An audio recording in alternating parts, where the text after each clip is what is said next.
Lahore high court में साबिक खातून अव्वल बुशरा बीबी के भाई अहमद मुश्तबा की एंटी करप्शन में तलबी के खिलाफ दरख्वास्त पर समाअत।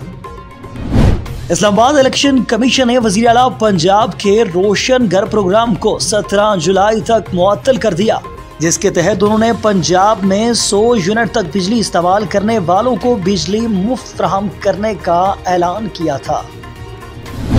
इस्लामाबाद मुल्क में जारी तवानाई बहरान पर काबू पाने के इकदाम का आगाज करते हुए वजीर आजम हाउस और वजीर आजम ऑफिस को शमसी तवानाई पर मुंतकिल करने का फैसला। इस्लामाबाद साबिक वजीर खजाना शौकत तरीन ने मुल्क में बिजली की लोड शेडिंग की वजह बता दी। आज मुल्क में 8 से 12 घंटे की लोड शेडिंग हो रही है। दुआ ज़हरा के शोहर जहीर का कहना है कि वो दुआ के लिए जेल जाने को भी तैयार। दूसरी जानिब दुआ ने जहीर से इलादा किए जाने की सूरत में वालिदैन को इंतहाई कदम उठाने की धमकी दे दी। इस्लामाबाद तहरीक इंसाफ की रहनुमा श्री मजारी ने कहा कि हम सब इदारों की इज्जत करते हैं और किसी इदारे पर हमला नहीं कर रहे। इन इदारों और हैंडलर से सवाल है कि आप क्या चाहते हैं। वफाकी वजीर दाखिला राना सनाउल्लाह का कहना है, मेरे पास सबूत है कि साबिक वजीर आजम इमरान खान और साबिक मशीर बराए इख्तिसाब शहजाद अकबर ने मेरे खिलाफ मुकदमे के लिए हेरोइन का थैला इस्लामाबाद पुलिस के हवाले किया। वजीर आजम शहबाज शरीफ का कहना है कि आलमी सतह पर तेल की कीमतों में कमी आ रही है, कौम को जल्द महंगाई से निजात मिलेगी। इस्लामाबाद सीनियर सहाफ़ी और साबिक चेयरमैन पैमरा अबसार आलम पर कातलाना हमला करने वाले मुल्जिमान को गिरफ्तार कर लिया गया। अस्सलाम वालेकुम, न्यूज़ आई के साथ मैं हूँ राजा नदीम। हेडलाइंस आपने जानी, तफसीलात शामिल करते हैं एक छोटे से वक्फे के बाद। हमारे साथ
हमारे जो बड़े थे उनको मौका नहीं मिला। आज हम इतने खुश हैं कि उनकी मौजूदगी में इस वाले पे हम बैठे हैं। हम अपनी फीलिंग बयान नहीं कर सकते। जो पहले वक्त था, आज वक्त बदल चुका है। शहजादा तेजा सिंह मंदिर तो बाद होने तो पहलों असी अपने घर मंदिर छोटा सा बनाया, असी इत्थे पूजा करने होंगे सा। तो मतलब कि हूँ बाद हो गया वे, हूँ असी उत्थे जाकर पूजा। ये मंदिर शवाला तेजा सिंह, ये 1000 साल पुराना मंदिर है। पाकिस्तान बनने के बाद ये मंदिर मुकम्मल तौर पर बंद कर दिया गया था। तकरीबन 70-72 साल के बाद साड़ी सुनी गई है। इसी जो हिंदुस्तान लोग चले गए ना, फिर उसके आबादत दी घट गई है, फिर आबादत नहीं हुई।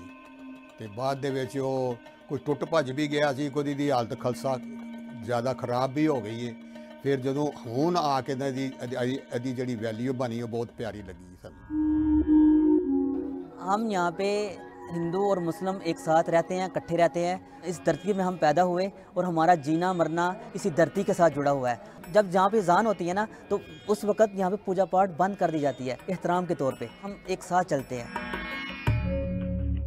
ਉਹ ਸਾਡੇ ਇਸ ਮਜ਼ਹਬੀ ਕੰਮ ਦੇ ਵਿੱਚ ਸਾਡੇ 'ਚ ਦਖਲਅੰਦਾਜ਼ੀ ਨਹੀਂ ਲੈਂਦੇ ਵੀ।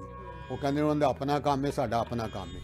ਇਸ ਗੱਲ ਦੇ ਵਿੱਚ ਕੋਈ ਸਾਨੂੰ ਪਰ ਅਸੀਂ ਜਗਰਾਤਾ ਵੀ ਕਰਨੇ ਆ ਨਾ, ਤਾਂ ਸਾਨੂੰ ਨਹੀਂ ਮਨਾ ਕੋਈ ਨਹੀਂ ਕਰਦਾ ਵੀ ਜਿਸ ਟਾਈਮ ਤੁਸੀਂ ਕਰੋ। ਤੇ ਇਹਦੇ ਵਿੱਚ ਖਿਦਮਤ ਵੀ ਕਰਦੇ ਨੇ, ਸਾਡੇ ਨਾਲ ਕੰਮ ਵੀ ਕਰਨ ਲੱਗ ਪੈਂਦੇ ਨੇ ਬੱਚੇ ਨੇ, ਲੋਕ ਸਾਡੇ ਯਾਰ ਦੋਸਤ ਜਿਹੜੇ ਨੇ। ਕੋਈ ਗੱਲ ਨਹੀਂ, ਤਰਾਜ਼ ਨਹੀਂ ਕੋਈ ਕਰਦੇ, ਕੋਈ ਨਾਰਾਜ਼ ਨਹੀਂ। ਗੱਲ ਸੁਣਦੇ ਖੁਸ਼ ਹੁੰਦੇ, ਸਾਰੇ ਦਿਲ ਖੋਲ ਕੇ ਅਸੀਂ ਪੂਜਾ ਉੱਤੇ ਕੀਤੀ ਹੈ, खुशी मनाई है। बच्चियाँ ने भी असी भी शिवरात्रि पहली दफ़ा असी मनाई है, 72 साल बाद फिर शिवरात्रि मनाई गई। दादा, बेटा और पोता एक जगह बैठ के हम पूजा कर रहे हैं। दादा ने ये वो माहौल नहीं देखा था जो अब देख रहे हैं। अब पोते तक ये नस्ल चल रही है।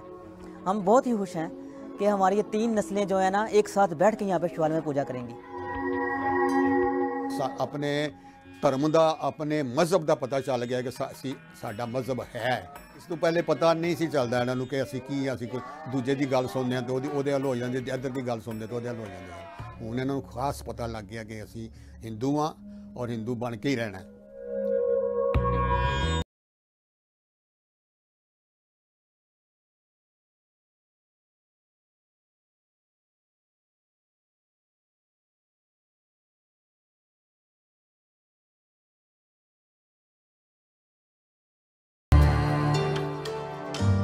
It is an 800 miles stretch that goes off-road. It goes all the way to China. It is one of the highest paved roads on earth. Built by Pakistan and China, it is a major trade route helping to generate 11 billion pounds of trade a year between the two countries. We're on Karakoram Highway a few days now. This last stretch has been really smooth and developed and safe, and it's assist friendship and this relationship that the Chinese have got with Pakistanis. It feels like something happening. That's the thing. That feels like something happening. In return, the Karakoram Highway gives China direct road access to Kwadar port on Pakistani's coast, where traffic from Chinese commercial and naval vessels is growing, and for Pakistan, it is open up remote areas like Atibar Lake to tourism. The China connection is big. The two countries have now signed a £46 billion series of construction deals that should rapidly modernize Pakistani infrastructure and strengthen the economy.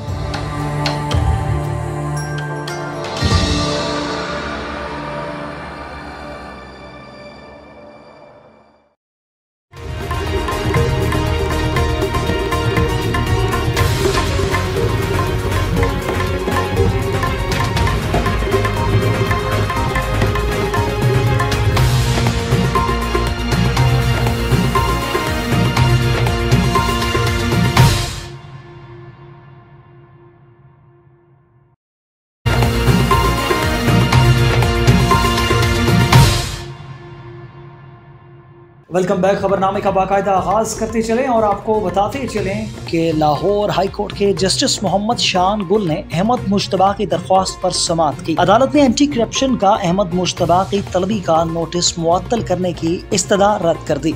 अदालत ने अहमद मुश्तबा को inquiry में शामिल होने का हुक्म देते हुए दरख्वास्त निपटा दी। अदालत ने एंटी करप्शन को इंक्वायरी मुकम्मल होने तक तादीबी कार्रवाई से भी रोक दिया। अदालत ने हुक्म दिया कि अहमद मुश्तबा ज्वाइंट इन्वेस्टिगेशन टीम के रूबरू 13 जुलाई को पेश हो। अगर तफ्तीश का नतीजा खिलाफ हुआ तो कानून अपना रास्ता इख्तियार करेगा। दरख्वास्त गुजार अहमद मुश्तबा ने लाहौर हाई कोर्ट में दायर अपनी दरख्वास्त में मौक़िफ़ अपनाया था कि एंटी करप्शन की 2022 की FIR नंबर 14 में तलब किया गया है। एंटी करप्शन ने 13 जुलाई के लिए दूसरा नोटिस जारी किया। मैं कभी पब्लिक ऑफिस होल्डर नहीं रहा, न ही फ्रॉड में मुलव्विस रहा हूँ, लिहाजा तलबी का नोटिस मुअत्तल किया जाए।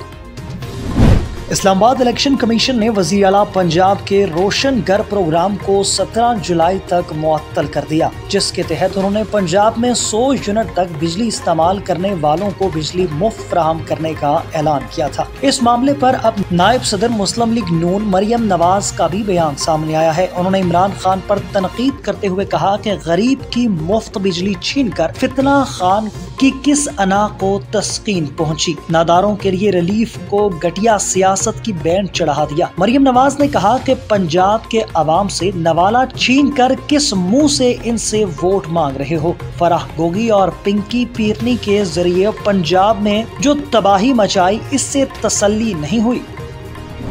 इस्लामाबाद मुल्क में जारी तवानाई बहरान पर काबू पाने के इकदाम का आगाज करते हुए वजीर आजम हाउस और वजीर आजम ऑफिस को शमसी तवानाई पर मुंतकिल करने का फैसला किया गया है। वजीर आजम शहबाज शरीफ की जेर सदारत एनर्जी टास्क फोर्स का अहम इजलास आज हुआ, जिसमें मुल्क में शमसी तवानाई के मंसूबे शुरू करने के हवाले से इकदाम का जायजा लिया गया। इजलास में फैसला किया गया है कि कौमी सोलर एनर्जी पॉलिसी का ऐलान 1 अगस्त से किया जाएगा, ताहम पॉलिसी का नफाज मुश्तरका मफादात कौंसिल की मंजूरी से मशरूत होगा। शहबाज शरीफ की जेर सदारत होने वाले इजलास में फैसला किया गया है कि वजीर आजम हाउस और वजीर आजम ऑफिस को 1 माह के अंदर शमसी तवानाई पर मुंतकिल कर दिया जाएगा। इस मौका पर वजीर आजम का कहना था कि अवाम को सस्ती और माहौल दोस्त बिजली फराहमी हुकूमत की अव्वलीन तरजीह है। हुकूमत की कोशिश है मुल्क को तवानाई के शोबे में खुद कफील बनाए। इस्लामाबाद साबिक वजीर खजाना शौकत तरीन ने मुल्क में बिजली की लोड शेडिंग की वजह बता दी। इस्लामाबाद में मीडिया से गुफ्तगू करते हुए शौकत तरीन ने कहा कि आज मुल्क में 8 से 12 घंटे की लोड शेडिंग हो रही है। शहबाज शरीफ ने कहा था 1 जुलाई से लोड शेडिंग नहीं होगी। अब लोड शेडिंग की क्या वजह है? कोयला और LNG महंगे हुए हैं, जिसके बायस नहीं मंगवाए जा रहे। उन्होंने कहा कि RLNG के प्लांट कम कैपेसिटी पर चला रहे हैं, अगर ईंधन नहीं मंगवाएंगे तो पावर प्लांट कैसे चलेंगे। साबिक वजीर खजाना का कहना था कि हमें भी तो मुश्किलात थी, हम इधर उधर से पैसे करके लोगों को बिजली फराहम करते थे, ये हमें नालायक कहते थे। ये खुद नालायकों की यूनिवर्सिटी के हेड हैं। नून लीग की हुकूमत ने ओवर कैपेसिटी पहले ही कर दी थी। उन्होंने इम्पोर्टेड फ्यूल पावर प्लांट लगाए। दुआ ज़हरा के शौहर ज़हीर का कहना है कि दुआ के लिए जेल जाने के लिए भी तैयार हैं। हाल ही में निजी टीवी ने दुआ ज़हरा और इनके शौहर ज़हीर का इंटरव्यू किया, जिस दौरान दुआ ने ज़हीर से अलहदगी किए जाने की सूरत में वालिदैन को इंतहाई कदम उठाने की धमकी दी है। दौरान गुफ्तगू सहाफ़ी ने दुआ से सवाल किया कि नई मेडिकल रिपोर्ट में तकरीबन 15 साल उम्र साबित होने के बाद अगर ज़हीर से अलहदा होना पड़ा तो किसके साथ जाएंगी। इस सवाल पर दुआ ने कहा कि मैं अपने वालिदैन के पास तो बिल्कुल भी नहीं जाऊंगी। दुआ का कहना था कि मुझे पता है मेरे वालिदैन मुझे मार देंगे। घर से निकलने से कबल भी जब मैं इनसे ज़हीर की बात करती थी तो वो गुस्सा करते थे और छोटी छोटी बातों पर मुझे मारते थे। अब तो यकीनन वो मुझे जान से ही मार देंगे। मैं दारुल अमान में भी नहीं जाना चाहती, मैं ज़हीर के साथ जाना चाहती हूँ। दुआ ज़हरा ने कहा कि मैं बालिग हूँ और मेरा निकाह जायज़ है। मैं ज़हीर के बिना नहीं रह सकती और ज़हीर के बगैर मर जाऊंगी। ये मुझसे भी कभी बर्दाश्त नहीं होगा कि ज़हीर मेरी वजह से जेल जाए। मैं ये सोचती हूँ तो दिल घबराना शुरू हो जाता है। दौरान गुफ्तगू दुआ ज़हरा ने बताया कि शौहर ज़हीर ने ईद के लिए ज्वेलरी और सैंडल लेकर दिए, अभी कपड़े लेना बाकी है। इस दौरान दुआ ने अपने वालिदैन को पैगाम दिया कि मैंने कोई गुनाह नहीं किया, निकाह किया है। तहरीक इंसाफ की रहनुमा शीरी मज़ारी का कहना है कि हम सब इदारों की इज्जत करते हैं और किसी इदारे पर हमला नहीं कर रहे। इन इदारों और हैंडल से सवाल है, आप क्या चाहते हैं। PTI रहनुमा साबिक वफाकी वजीर शीरी मज़ारी अपनी गिरफ्तारी के मामले के तहकीकात के लिए कायम कमीशन में गई, जिसके बाद उन्होंने मीडिया से गुफ्तगू भी की। शीरी मज़ारी ने कहा कि कमीशन ने नोट किया है कि मेरी गिरफ्तारी से मुतल्लिक पुलिस रिपोर्ट नहीं आई, मेरी गिरफ्तारी नहीं अगवा था। अब कमीशन का अगला इजलास 14 तारीख को होगा, जिसमें IG इस्लामाबाद को तलब किया गया है। मुल्की सियासी सूरत-ए-हाल पर बात करते हुए साबिक वजीर का कहना था कि असम्बली अब मजाक बन चुकी है, अब इलेक्शन की तारीख दी जाए। अगर इलेक्शन की तारीख दे दी जाती है तो बहुत से मामलात पर बैठकर बात की जा सकती है। उन्होंने कहा कि अमरीका अमेरिका के कहने पर रजीम तब्दील करके रास्ता रोक दिया गया। क्या इन चोरों को NRO देना रजीम चेंज का मकसद था? क्या हमने इसराइल को तस्लीम करना है? क्या हमें भारत के साथ तजारत करना है? शरी मजारी का कहना था कि जब मईशत तबाह होती है तो मुल्क कमजोर होता है। लगता है ये NRO लेने आए और मुल्क की मईशत को तबाह कर रहे हैं। दिफा करने वाले इदारों को पाकिस्तान का दिफा करना चाहिए। उन्होंने मजीद कहा कि हम सब इदारों की इज्जत करते हैं और किसी इदारे पर हमला नहीं कर रहे। इन इदारों और हैंडलर से सवाल है, आप क्या चाहते हैं? साबिक वजीर ने कहा कि फरूग नसीम ने एक क्रिमिनल लॉ का क्लॉज डाला था, काबीना ने इसको रिजेक्ट कर दिया था और फरूग नसीम ने बिल ही टेबल नहीं किया। हमने कोई ऐसा कानून नहीं बनाया था। वफाकी वजीर दाखिला राना सनाउल्लाह का कहना है कि मेरे पास सबूत हैं कि साबिक वजीर आजम इमरान खान और साबिक मशीर बराए एहतसाब शहजाद अकबर ने मेरे खिलाफ मुकदमे के लिए हेरोइन का थैला इस्लामाबाद पुलिस के हवाले किया। इस्लामाबाद में मीडिया से गुफ्तगू करते हुए राना सनाउल्लाह का कहना था कि PTI के दौर में पहले लोगों को गिरफ्तार किया जाता था, फिर मुकदमात बनाए जाते थे, लेकिन हमने किसी को भी गिरफ्तार नहीं किया और न ही किसी के खिलाफ बराह रास्त मुकदमा बनाया। उन्होंने मजीद कहा कि किसी के खिलाफ इंक्वायरी में कुछ सामने आया तो मुकदमा दर्ज किया जाएगा, अदालत के हुक्म से गिरफ्तारी अमल में लाई जाएगी। अपने खिलाफ हेरोइन के मुकदमे से मुतालिक सवाल पर राना सनाउल्लाह का कहना था कि मेरे पास सबूत है कि इमरान खान और शहजाद अकबर ने हेरोइन का थैला इस्लामाबाद पुलिस के हवाले किया। इस्लामाबाद पुलिस ने इनकी बात न मानी तो उन्होंने FIR को इस्तेमाल किया। अगर हेरोइन मेरी साबित हो जाए तो मुझे सजा दें। वजीर दाखिला का मजीद कहना था कि इमरान खान शुरू से धमकियां दे रहे हैं कि ब्लैकमेलिंग कर रहे हैं। इमरान खान ने इस्लामाबाद पर मुसल्लह जत्थों के साथ चढ़ाई की। इमरान खान के खिलाफ मुकदमा बनता है और बनना चाहिए। वज़ीर आज़म शहबाज शरीफ का कहना है कि आलमी सतह पर तेल की कीमतों में कमी आ रही है, कौम को जल्द महंगाई से निजात मिलेगी।